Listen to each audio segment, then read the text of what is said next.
444 भाई पहले हमने क्रिमिनल ट्रेसपास किया, फिर हम एक कदम आगे बढ़े तो हमने कर दिया हाउस ट्रेसपास, फिर हम एक कदम आगे बढ़े तो हमने छुप छुपा के प्रच्छन्न गृह अत्याचार कर दिया हमने 443 में। हम एक कदम और आगे बढ़े तो जो हमने house trespass lurking house trespass किया है वो बाय नाइट किया, अब हम रात को कर रहे हैं। बताओ, अब रात को कर रहे हैं तो वही है सनसेट सनराइज, मतलब सूरज छुपने के बाद और सूरज उगने से पहले अगर आप कर रहे हो तो लर्किंग हाउस ट्रेसपास हो गया। इसकी जो पनिशमेंट है 444 की वो है 456 में 3 ईयर, सब यही लिख लो। 456 में 3 साल, 444 की 456 में 3 साल। मोस्ट इंपोर्टेंट आपका आता है अब 445 हाउस ब्रेकिंग। अब तक तो आप ट्रेसपास कर रहे थे, कभी छुप छुप के घुस रहे थे, कभी कैसे घुस रहे थे।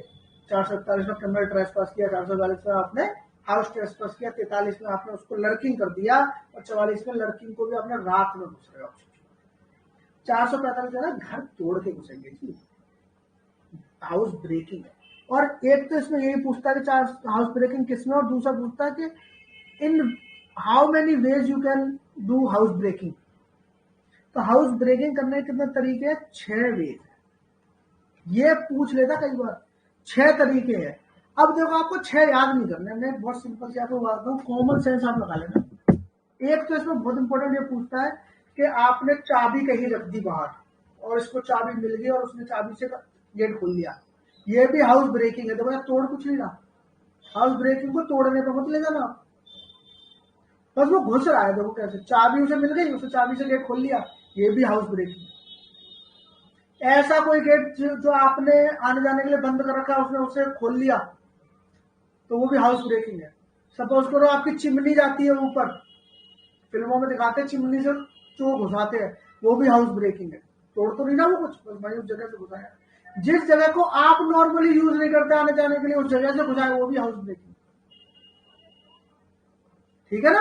अब देखो, अब देखते हैं इंपॉर्टेंट क्या है।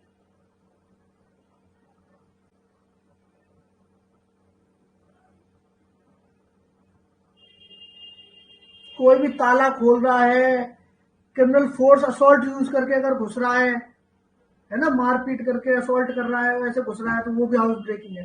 तो इसमें जो ज्यादातर पूछता है, एक तो मैंने ओवरऑल आपको डिस्क्रिप्शन दे दिया 445 का किस तरीके की है, कि आप ऐसा मत रहना कि उसको गेट टूटना ही चाहिए या खिड़की टूटनी ही चाहिए। अगर चाबी बाहर रख दी है आपने और उसे चाबी भी मिल गई, ठीक है ना, तो भी हाउस ब्रेकिंग है। मान लीजिए उसने आप मतलब सो गए और आपके नौकर को उसने बोल दिया कि कमरा तो 2 बजे गेट खोल दो, चुपचाप घुसाऊंगा, वो भी हाउस ब्रेकिंग है। देखो आप इसका,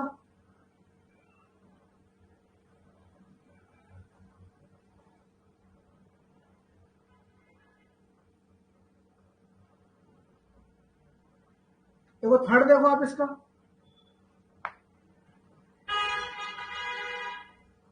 तीसरा कह रहा है यदि वह किसी ऐसे रास्ते से प्रवेश करता है या बाहर निकलता है जिसको उसने या उस गृह अत्याचार के किसी दुष्प्रेरक ने वह गृह अत्याचार करने के लिए किसी ऐसे साधन द्वारा खोला है जिसके द्वारा रास्ता खोला जा रहा उस ग्रह के अधिभोगी द्वारा आश्रित नहीं था, तो वो भी भाई साहब क्या है, आपका हाउस ब्रेकिंग है।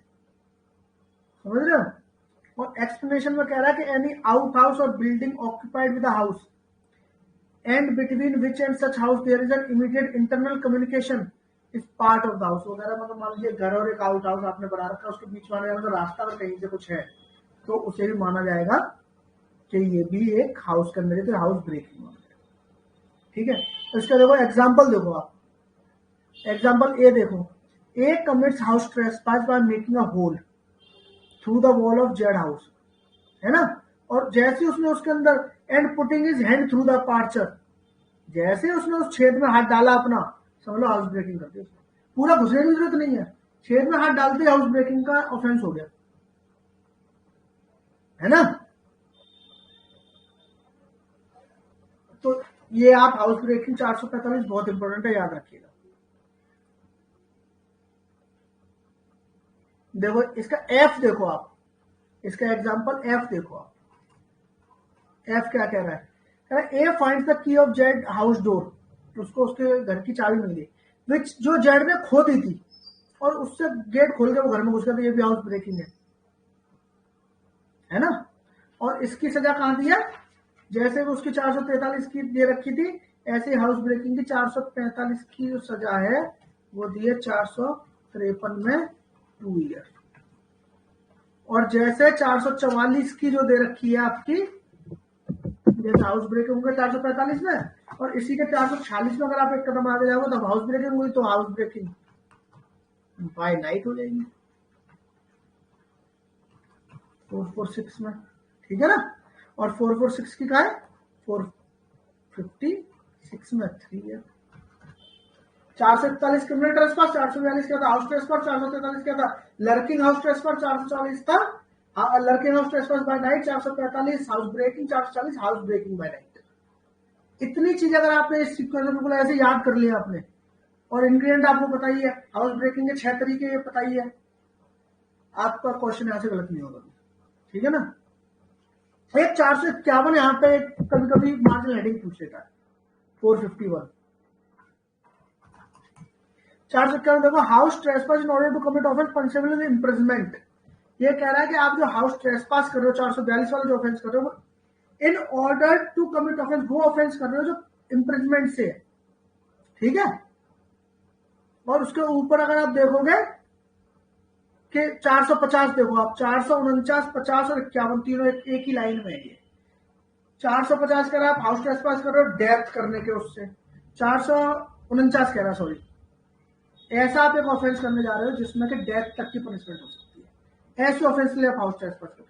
450 कर रहा है ऐसे ऑफेंस के लिए हाउस ट्रेसपास कर रहे हो कि आपको लाइफ इम्प्रिजनमेंट हो सकती है, और 451 कह रहा है कि ऐसा ऑफेंस कर रहे हो जिसमें लाइफ इम्प्रिजनमेंट से नीचे की जितनी भी सजा वो सब हो सकती है।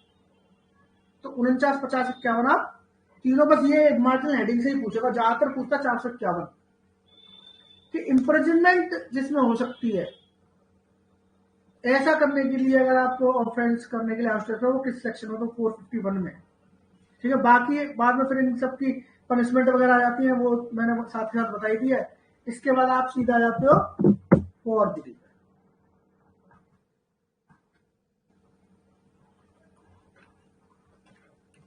463, और इसके साथ ही हम पढ़ लेंगे 464 का क्वेश्चन जो बनाता है वो इन 2 सेक्शन से बनाता है,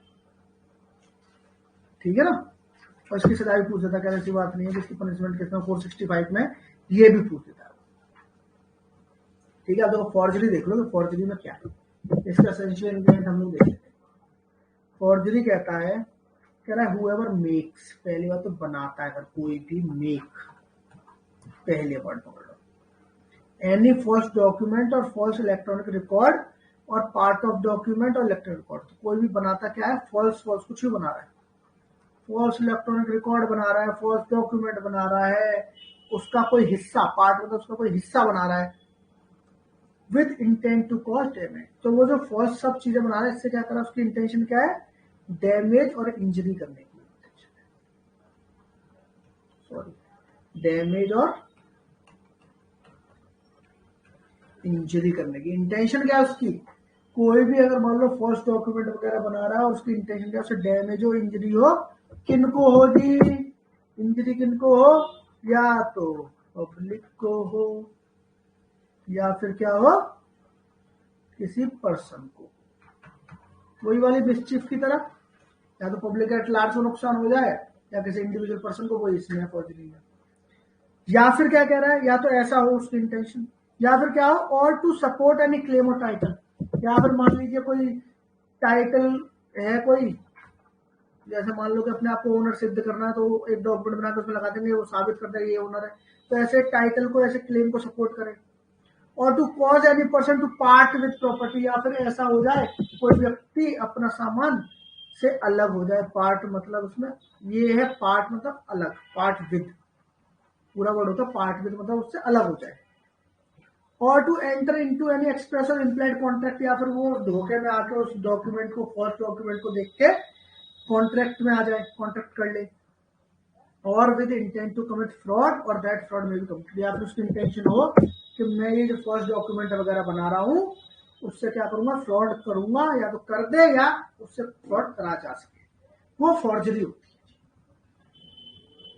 पहला क्वेश्चन बनता है फॉर्जरी कहाँ है, 463 में। दूसरा कि फॉर्जरी में क्या है कि फॉल्स डॉक्यूमेंट बनाते हो आप, और फॉल्स डॉक्यूमेंट क्यों बनाते हो, इसलिए बनाते हो कि आप किसी को डैमेज कर सको, पब्लिक को, या इंजरी कर सको, या फिर कोई क्लेम आप कर रहे हो उससे सपोर्ट कर देगा, या फिर मान लीजिए कोई व्यक्ति है वो अपना सामान अलग कर देगा, या फिर वो कोई व्यक्ति आपके साथ कॉन्ट्रैक्ट कर लेगा, या फिर आप इससे फॉर्जरी करोगे।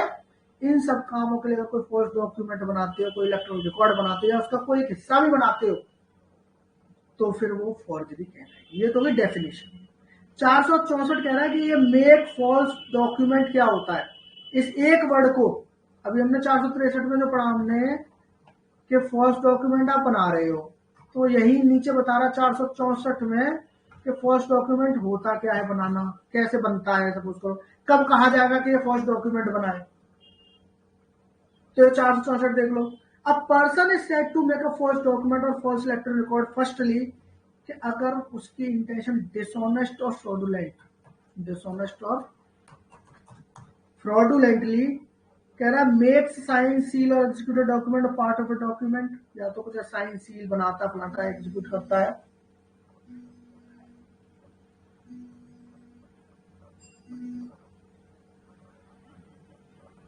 ठीक है, बनाता है, ऐसा करता है, या फिर मेक्स और transmit an electronic record part of an electronic record, या फिर अफिक्स करता है कोई सिग्नेचर वगैरह, इलेक्ट्रिक सिग्नेचर वगैरह उस पर लगाता है, ऐसा कुछ भी करता है with intent to causing it to believe that such document part of document. जो साइन सील वगैरह है वो किसी अथॉरिटी ने या जिस पर्सन की उस पर्सन ने साइन सील अफिक्स वगैरह किया है। मेरी बात समझ लो। फॉल्स का मतलब है कि जो कर सकता था उसकी जगह कोई और कर रहा है, नकली कर रहा है, तो बिलीव ये होना चाहिए कि अच्छा इस पर जो मोहर लगी है, जो इस पर साइन है, जो इस पर सील है, ये उसी का है जिसको अथॉरिटी, वो होता है वीडियो फॉल्स डॉक्यूमेंट। क्वेश्चन जहां तक 463 से बनाता है। और इसमें क्या है, एक चीज अगर मैं बताऊं आपको, इसका अगर आप आगे जाओ एक पेज और पलटो, 464 में एक्सप्लेनेशन 1 है इसकी। एक 464 की एक्सप्लेनेशन 1 देखो, जो इंपॉर्टेंट वो ये 1, और एक्सप्लेनेशन 1 कहती है a man's signature of his own name may amount to forgery. ये कमाल की बात है, कह रहा है अपने ही सिग्नेचर भी फॉर्जरी हो सकती है ना, अपने सिग्नेचर भी फॉर्जरी हो सकती है। अब ये कैसे होगी, ये अलग अलग कैरेक्टर की बात कर रहा है, या फिर मान लो सेम नेम से कोई है ना, तो वो भी फॉर्जरी होगी। तो कभी कभी पूछ देता है कि अपने ही सिग्नेचर की फॉर्जरी हो सकती है, तो आप याद रखना कि फॉर्जरी हो सकती है, ठीक है।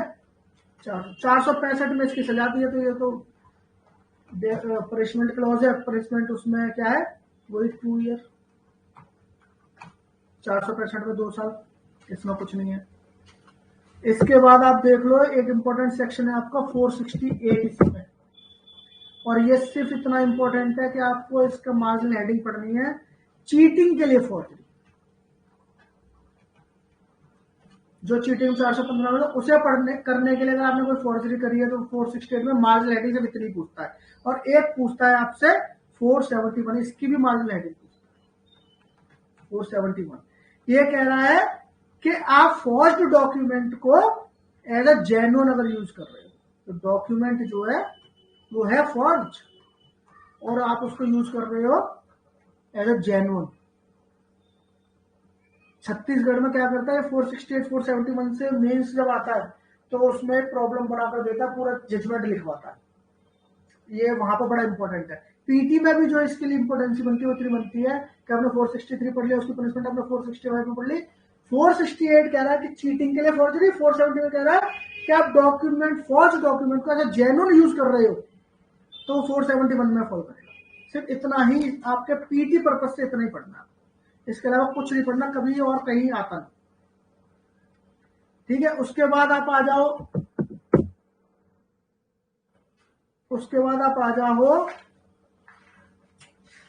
481, उसके बाद आ जाओ 481 using a first property mark. सिर्फ इतना ही आप पढ़ना है, इसमें और कुछ नहीं पूछता। यूजिंग अ फॉल्स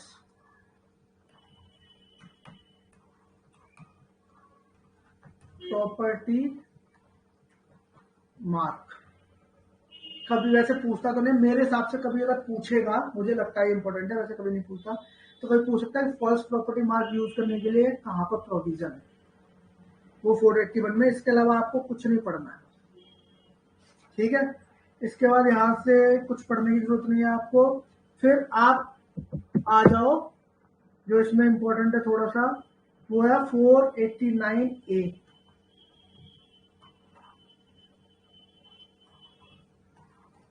489A, जैसे हम कॉइन की डेफिनेशन 230 में पढ़ रहे थे, 231 में पढ़ रहे थे, फिर काउंटरफीट, फिर 232 में पढ़ रहे थे काउंटरफीट इंडियन कॉइन, ऐसे ही काउंटरफीट बैंक नोट वगैरह, करेंसी नोट, वो तो कॉइन थे। अब उनका जो नोट वगैरह है ये 489A में आता है। तो मुझे ऐसा लगता था यहाँ से पूछ सकता है कि भैया कॉइन तो वहां पर हमने पता है, तो हो सकता है कि नोट से पूछ दे। तो 489 में कह रहा है कि कोई काउंटरफीट करता है, ऐसा कुछ करता है, तो उसे LI 10 ईयर पनिशमेंट तो जहां तक नहीं पूछेगा, तो क्वेश्चन अगर बनता तो ये समझता तो याद रखना 230 पे लिख लेना या 231 पे लिख लेना, है ना। काउंटरफीट कॉइन है ना, वो वहीं पे लिख लेना 489। जब भी आप 231 पढ़ोगे तो 489A जरूर पढ़ लोगे, बैंक नोट के लिए होगा, काम खत्म आपका, ठीक है। जैसे मान लो इसका ये है बी है 489B, तो ये कह रहा है कि using a genuine forge of counterfeit currency note. अब देखो यहां तो आप बना रहे थे, ए में आप बना रहे हो, बी में आप काउंटरफीट को यूज कर रहे हो। ए में आप काउंटरफीट कर रहे हो और बी में कर लिया है तो उसे यूज कर रहे हो। और सी कह रहा है कि आपका काउंटरफीट और बैंक नोट करने की जो मशीनरी है, जो जरूरत का सामान है, उस सब आपका पाया जाता है। सॉरी, सामान नहीं पाया जाता, सी कह रहा है कि आपका फॉल्स काउंटरफीट करेंसी या बैंक नोट पाए जाते हैं। और डी कह रहा है कि आपका अगर वो सामान वगैरह पाया जाता है जिससे कि वो काउंटरफीटिंग बनती है। ABCD आप चारों याद रख लेना। ए कहता है काउंटरफीट करना, बी कहता है काउंटरफीट को जेन्युइन तरह यूज करना, सी कहता है कि आप पे पाए गए काउंटरफीट नोट वगैरह, और डी कहता है कि इन्हें काउंटरफीट करने के लिए सामान जरूरत हो, सामान आपके पास पाया जाता है। बस इनका इतना मार्जिन हेडिंग ही बहुत है। इसके बाद एक सेक्शन है, मुझे बहुत लगता है 491 कहता है breach of contract to attend on and supply want of helpless person. आपने अगर कॉन्ट्रैक्ट पढ़ा हो और उसका सेक्शन पढ़ा हो आपने 68, कौसाई कॉन्ट्रैक्ट का 68 कहता है कि आप अगर किसी ऐसे व्यक्ति को हेल्प करते हो, कोई सामान वगैरह प्रोवाइड कराते हो, ठीक है, जो कि माइनर है या फिर मतलब कि अनसाउंड वगैरह है, तो उसके ब्याह पे जो उसको देने के लिए बाउंड था, ठीक है ना, उसके ब्याह पे अगर आप दे रहे हो तो आप उसकी प्रॉपर्टी से रिम्बर्स करा सकते हो, ये 68 बताता है। ये 491 उसी से रिलेटेड है, लगभग वैसा ही सेक्शन है। ये सिर्फ आपको कहता है अगर आपने ब्रीच किया, आपने किसी हेल्पलेस पर्सन को कुछ देने का कॉन्ट्रैक्ट कर लिया और बाद में आपने उसे अगर ब्रीच कर दिया तो 491 में 3 मंथ के लिए आप अंदर जा सकते हो। Breach of contract to attend on and supply wants of helpless person. तो ये 491 हमेशा याद रखना। ये एक मतलब कि कॉन्ट्रैक्ट को तोड़ने का, ये क्वेश्चन आपसे ऐसे पूछेगा कि ब्रीच ऑफ कॉन्ट्रैक्ट करने पे भी कहां पे ये क्या बोलते हैं, ये ऑफेंस हो जाता है ब्रीच ऑफ कॉन्ट्रैक्ट भी, और इसके लिए पनिशमेंट है। वैसे कॉन्ट्रैक्ट एक सिविल चीज है, आप ब्रीच करते हो आप कंपनसेशन देते हो, सिविल मैटर में जाते हो, मगर एक कंडीशन ऐसी होती है इसमें अगर आपने ब्रीच किया तो ये क्रिमिनल भी बन जाता है ऑफेंस, और वो है कि आपने हेल्पलेस पर्सन को हेल्प करने का जो कॉन्ट्रैक्ट किया था वो आपने नहीं किया। ये आपका 491 में आता है। अब इसके 8-10 सेक्शन और रह गए हैं। कल एक काम करते हैं, ये 8-10 सेक्शन खत्म करके एक से लेके पूरा 511 तक रिवाइज मारेंगे हम लोग। उसके बाद फिर नेक्स्ट कल के बाद अगला सब्जेक्ट स्टार्ट करेंगे, और अगला सब्जेक्ट स्टार्ट करेंगे एविडेंस है, ठीक है ना। चलिए आज की क्लास यहीं खत्म करते हैं। Thank you so much.